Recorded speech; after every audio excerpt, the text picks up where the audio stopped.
In the underground parking garage of a luxury hotel, a woman in a designer dress runs toward a man in a dark suit. Her heels echo on the concrete. Soda! Wait! Please! I made a mistake! The man does not turn. He continues toward his car, keys in hand, utterly indifferent. Look at me! I left him. I realized it was always you. Finally, Suta turns. His eyes are colder than the garage steel. You left me for a hotel Heir. Now that he's broke, you suddenly remember me? It's not like that. I never stopped loving you. It's too late, Misaki. Far too late. Her sobs fill the concrete space. He watches with the same indifference he learned from being thrown away. But to understand the cruelty of this moment, we must go back to where it all began. 2 years of promises, and one summer that shattered everything. 2 years earlier, at a sunlit high school under cherry blossoms, Suta and Misaki were the golden couple, the pair everyone believed were destined for a lifelong love story. Soda! You didn't have to. It's beautiful. It's not much. Just something that reminded me of you. Small. Simple. Like him. And just as provincial. What Suta never saw were the fashion magazines she hid under her desk, glossy pages of runway shows and penthouses, a world she craved in secret. Sota! Don't you ever think about getting out of here? Paris, New York, a view from the top. I don't want to spend my whole life in this town. Wherever I go, I want it to be with you. That's all that matters. You're holding me back with that small-minded loyalty, and you don't even realize it. The rift was already there, silent but widening. She craved luxury and escape. He offered only love and a steady future. When the summer cram school list appeared, Misaki saw a door, and she didn't hesitate to open it. The summer program was held at a sleek, glass-walled institute across town, a world of polished floors and expensive jackets. You're new here, right? I'm Yamato. Care for a coffee after class? There's a lounge on the top floor with a skyline view. The top floor? I didn't know students could access it. My father owns the Aoyama hotels. A little perk. I basically grew up in penthouses. I like to surround myself with beautiful things. Aoyama hotels. That's real luxury, not the cheap trinket Suda gifts. I'd love that. To see the view. It sounds incredible. By the end of the week, she was spending every break in the VIP lounge. Her phone buzzed with texts from Sota. She muted them all. One evening, as Yamato ordered champagne, Suta's name lit up the screen. Misaki silenced it without a second glance. He'll understand. I'm studying.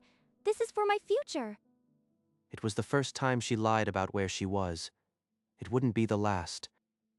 1 week after the summer program ended, Misaki summoned Suta to the very street corner where they'd had their first date. The sky was bruised purple, and the air felt thin. Sota, we need to talk about us. We're going to different places, Suta. You'll understand someday. I've met someone. He's from a different world. Someone who shares my vision. She's not asking. She's informing me. 2 years, and she's not even blinking. I'm not asking you to wait. This is goodbye. A sleek sedan with tinted windows pulled up to the curb. The back window lowered just enough to reveal Yamato, his arm draped over the seat, a lazy, triumphant smile on his face. Misaki opened the passenger door and slid inside. She didn't look back. Sota remained rooted to the concrete, the car's red taillights dissolving into the dusk. He watched until the street was entirely empty. I won't forget this. Not the cold. Not the smirk. Next time, I'll be the one walking away. Sota walked the long way home, past every place they'd been. No tears, only a cold silence inside. Was any of it real? Or was I just a stepping stone? His fists tightened until his nails drew blood. The pain was a tether to reality. I'll never be the one who begs again. He shut his apartment door without turning on the light. The lock clicked shut with finality. He sat in the dark until dawn. When morning came, his eyes were cold stone. Months passed in a blur of classes and deadlines. He spoke to no one unless forced. Girls smiled at him. He turned away. Trust was too expensive a risk. 2 years vanished. Sota was a shadow in his own life until an unknown number flashed on his phone. It was a call from a law firm. The grandfather he never knew had died and left behind a secret that would rewrite everything. Sauta entered the law firm, a place of mahogany and leather, old money and older secrets. Mr. Suta, your grandfather Kuroda was a reclusive man. He left you everything. I never met him. My father never spoke of him. The lawyer slid an old photograph across the desk, a stern, elderly face with eyes that seemed to pierce the lens. He looks like me, only harder. Is that what I'll become? Kuroda Cloud Services, a data empire vast as it was silent. You now hold the controlling shares. The number on the page felt unreal, a sum that could rewrite a life. This is real. With this, I could crush the man who smirked at me. His eyes didn't soften. They grew colder, a blade honed by years of silence. The will was red. The fortune was his, and far away, in a hotel bleeding money, Misaki didn't know the key had just turned. I, Kuroda, bequeath all assets and controlling interest of Kuroda Cloud Services to my only known grandson, Suta. Let no one contest this. No mention of my father, no family. Just a cold command and a throne handed to a stranger. The finality of the phrasing left no room for softness. The grandfather spoke from the grave as he'd lived, absolute. Where do I sign? With a stroke of ink, his old life ended. The corporate seal was heavier than any textbook. 2 years too late. But I will never be powerless again. He dropped out of college the next morning. No farewells, no explanations, just a departure into the unknown. The boardroom was his inheritance, and he approached it like a battlefield. Now they'll see. The boy they threw away owns the game. And the game was just beginning. In his first month, Suta purged every executive who mistook his youth for weakness. The building trembled. I don't care about your tenure. Your gross incompetence ends here. Leave. No one met his eyes. The new CEO spoke with the cold finality of a slammed door. Good. Fear is more efficient than respect, and far more satisfying. Within a year, Kuroda Cloud Services stock had tripled. Analysts called it the most ruthless restructuring in a decade. Soon I'll control enough to dismantle the Aoyama hotels piece by piece, and Misaki will watch her gold-plated dream crumble. He stood at the panoramic window, hands in his pockets, watching the city that had once seemed so far above him. I didn't chase success. I became it. His reflection was unrecognizable, a pale ghost with ink-black hair and eyes like frozen glass, and the world was about to discover that the quietest boy held the loudest fortune. The Aoyama Hotel Group, once a symbol of prestige, was crumbling under debt. Its grand lobby now echoed with whispers of bankruptcy. Father, I told you, I'm working on it. The banks won't extend another yen unless we find an investor. His father's voice roared through the receiver. Fix this, or the Aoyama name is finished. How did it come to this? The Aoyama Empire collapsing into dust. Meanwhile, in another wing of the hotel, Misaki idly scrolled through financial news, her diamond bracelet catching the light. Wait? Kuroda? Suta Kuroda? That's not possible. The boy I threw away like trash is now richer than this entire hotel. Her face crumpled, not with joy, but with a slow, creeping dread. Every choice she'd made now tasted like poison. I left him for this sinking ship, and now he owns the sky while I'm chained to a dying legacy. She stared into the mirror and saw a stranger wearing her face, a woman whose future was slipping away like water. Yamato stormed into the suite, waving a gilded envelope, his desperation masked by a brittle grin. Kuroda Cloud Services is hosting a charity gala. We're going. We'll corner Suta Kuroda in person. Sota! Just hearing his name constricts my chest. I can't stand in front of him, not like this. Don't look so terrified. You'll smile, charm him, and secure the deal. It's what you're good at. Yamato, I really shouldn't go. There are things you don't know. I don't care what happened before. The Aoyama name depends on this, and so does your future with me. His fingers tightened on her arm, not to bruise, but to remind her that refusal was not an option. He thinks this is his big chance. He has no idea he's throwing me to the man whose heart I crushed. She stared at the embossed invitation on the marble table. Her reflection in the polished surface looked already broken. The gala was in 3 days. 3 days until the collision she'd been dreading since she first saw that news article. The charity gala unfolded in a ballroom of chandeliers and silk, a sea of pretend smiles hiding desperate agendas. On the stage, beneath a single spotlight, stood Suta Kuroda, speaking with an icy calm that silenced even the orchestra. His voice was a blade, each word measured. No warmth, only command. That's not him. That can't be the boy I left on a street corner. He's carved from frost now. My God, what have I done? I threw away a diamond for a pebble. Darling, there he is. Stop gaping, and let's move.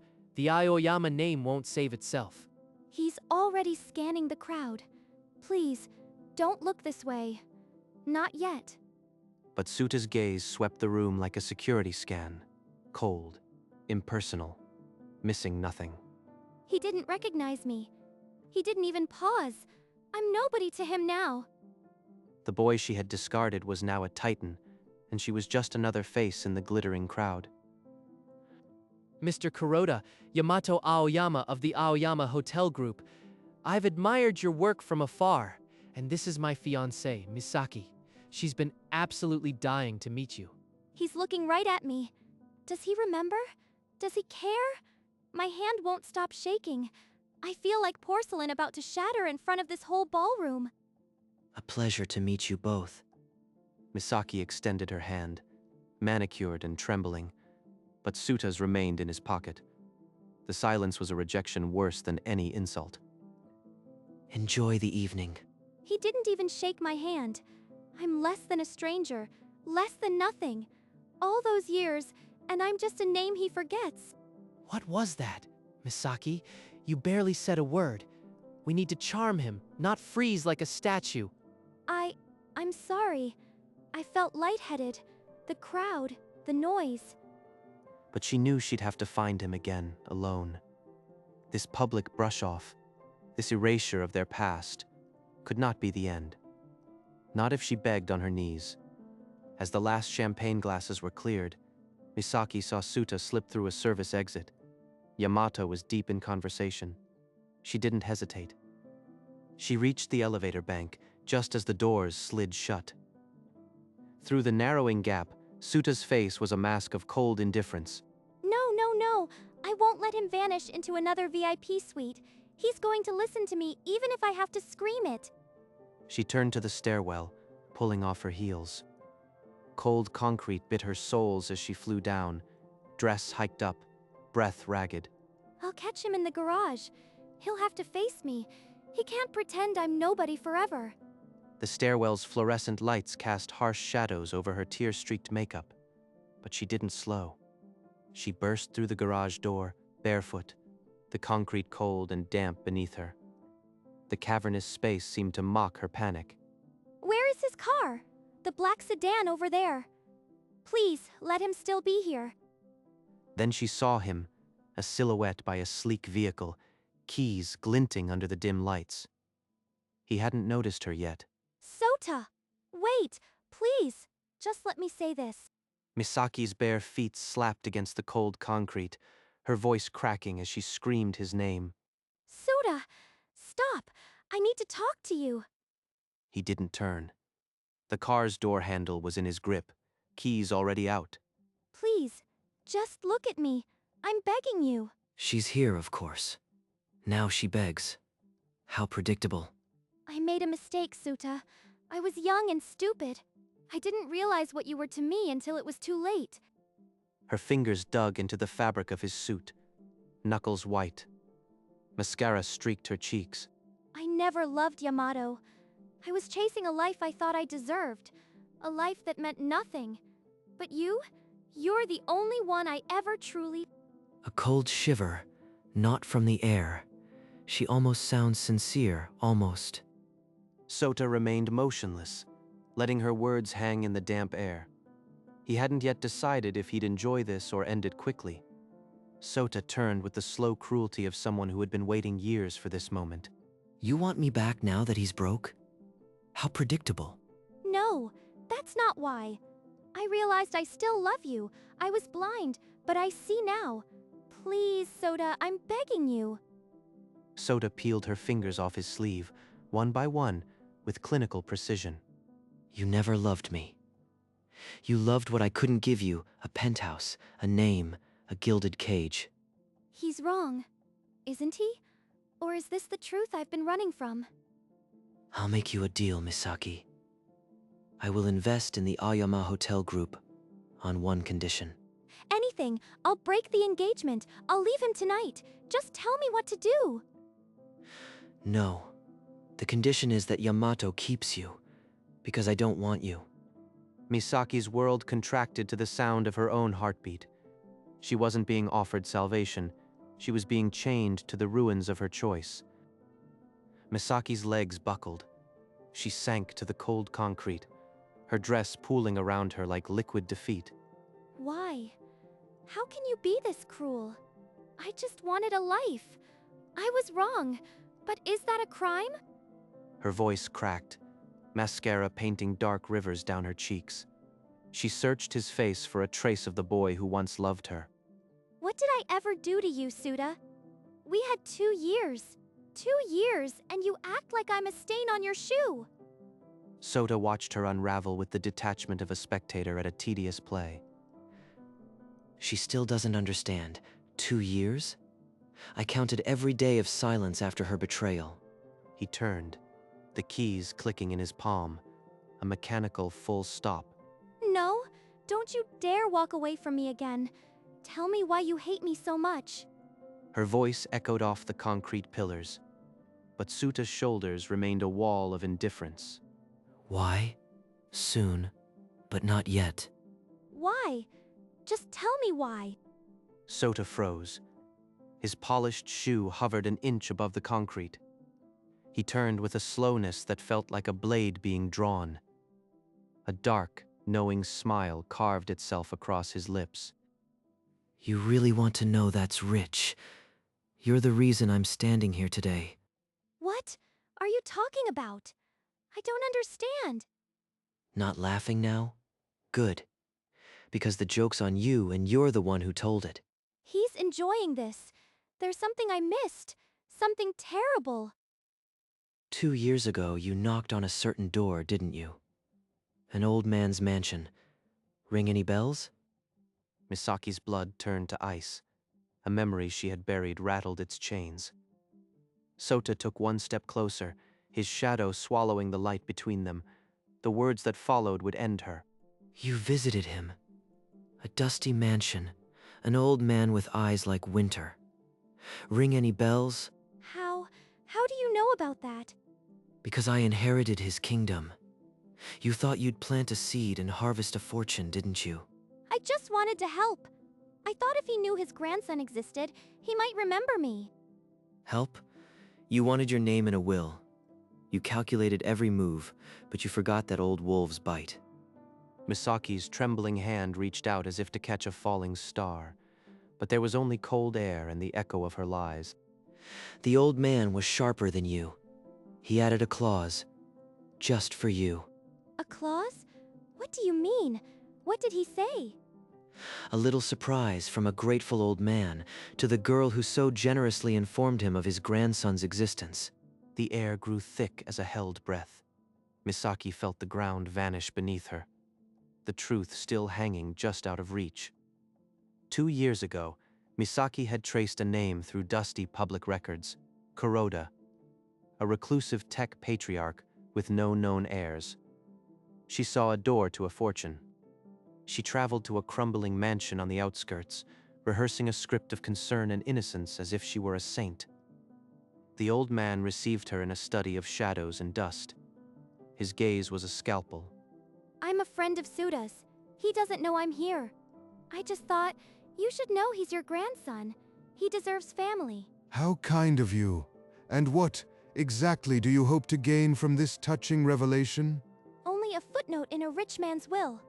That's all I need. The grandfather later added a clause. Misaki, who so generously informed me of my grandson's existence, shall never receive a single yen from my estate. Back in the parking garage, Suta held out a folded copy of the will, the damning clause underlined in red. Read it, Misaki. Read what your little visit earned you. You gave me my empire, Misaki, and with that single clause, you locked yourself out forever. The words blurred on the page, but the meaning was a brand. Her scheming had built his throne, and the old man had written her out with surgical precision. This can't be. I gave you everything. Without me, you'd be nothing. Her engagement ring caught the light, suddenly feeling like a lead shackle. The Ioma name was now her prison, and the key was in his pocket. Enjoy your future with Yamato. I hear the hotel needs housekeeping. He turned, keys clicking in his palm. The car door opened with a soft, final thud. Suta, wait! I'll do anything! The engine purred to life. In the rearview mirror, her reflection shrank to a speck, a ghost already fading. She collapsed on the concrete, the cold seeping through her ruined dress. Her screams had shrunk to whimpers. I made him, and now he's free of me forever. The parking garage fell silent except for the distant hum of fluorescent lights. It was, after all, too late. Misaki pushed herself up, her bare feet slipping on the cold concrete. One shattered heel remained behind, a black island in a gray sea. The elevator rose through the hotel like a glass coffin. Her reflection showed a ghost in ruined silk. Where the hell have you been? You look like a drowned cat. Did you at least charm him? Across the city, Suta's car sliced through the neon night.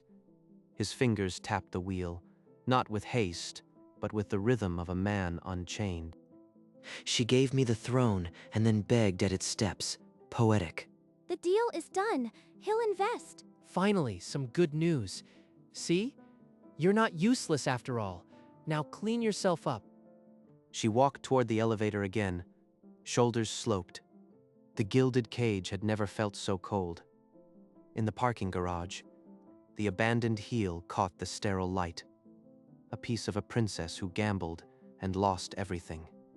Sota's taillights dissolved into the city's endless pulse. For the first time in years, the silence he carried was his own. In his penthouse, Suta stood before black glass, the city a map at his feet. He needed no wine. The hum of his empire was enough. Across town, Misaki sat at a crystal dinner, her smile painted as Yamato's family talked of future profits. She touched her bare throat. No necklace, only the cold weight of a ring she couldn't remove. Her smile was porcelain, hollow as a promise from a dead man. In the parking garage, a single heel lay under a flickering light. It had carried a princess to her fall, and now it carried nothing. Sota turned from the window, his reflection sharp and distant. He had not raised a hand. Her own schemes had devoured her. The screen faded. Only the echo remained, too late.